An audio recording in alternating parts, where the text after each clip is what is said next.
প্রতীক জৈনের পরিবার তারাও মামলার পথে কলকাতা হাইকোর্টের দ্বারস্থ। প্রতীক জৈনের পরিবার, হাইটেকের সহ প্রতিষ্ঠাতা ডিরেক্টর প্রতীক জৈন, ইডির বিরুদ্ধে হাইকোর্টে প্রতীক জৈনের পরিবার। ইডির তদন্ত অনৈতিক অভিযোগ প্রতীক জৈনের পরিবারের।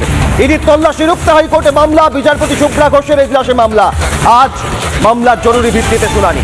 প্রতীক জৈনের পরিবারের পক্ষ থেকে মূলত এই মামলা করা হচ্ছে ইডির বিরুদ্ধে, এবং তাদের পক্ষ থেকে যেটা জানানো হচ্ছে যে গতকালকে ইডির যে রেড হয়েছিল, যে অভিযান তারা চালিয়েছিল প্রতীক জৈনের বাড়িতে এবং অফিসে, সেটা কার্যত অনৈতিক এবং অনৈতিক পদ্ধতিতে বেআইনিভাবে একেবারে ইডির আধিকারিকরা সেখানে চলে যান এবং এই সার্চ অপারেশন তারা শুরু করেন, যেটা সম্পূর্ণভাবে অনৈতিকভাবে করা হয়েছে বলে প্রতীক জৈনের পরিবারের পক্ষ থেকে একেবারে স্পষ্টত অভিযোগ করা হচ্ছে। এবং কোনো আগে থেকে কোনো রকম ওয়ারেন্ট না দিয়ে একেবারে সরাসরি ইডি আধিকারিকরা কেন সেখানে পৌঁছে গেলেন এবং একেবারে তার বাড়িতে ঢুকে গিয়ে, তার অফিসে ঢুকে গিয়ে তারা তদন্ত করতে শুরু করলেন। যে সমস্ত ডিজিটাল এভিডেন্স, যে সমস্ত নথিপত্র সেখানে ছিল, সেইগুলো সেখান থেকে কার্যত তারা সরিয়ে নিয়ে আসার চেষ্টা করেন বলে প্রতীক জৈনের পরিবারের পক্ষ থেকে অভিযোগ করা হচ্ছে। এবং সেই প্রেক্ষিতেই ইডির আধিকারিকদের বিরুদ্ধেও এবার এফআইআর করতে চলেছে প্রতীক জৈনের পরিবার। ইতিমধ্যেই পুলিশের পক্ষ থেকে 3টে এফআইআর করা হয়েছে ইডির বিরুদ্ধে বলে এখনো পর্যন্ত পুলিশ সূত্রে আমরা জানতে পারছি।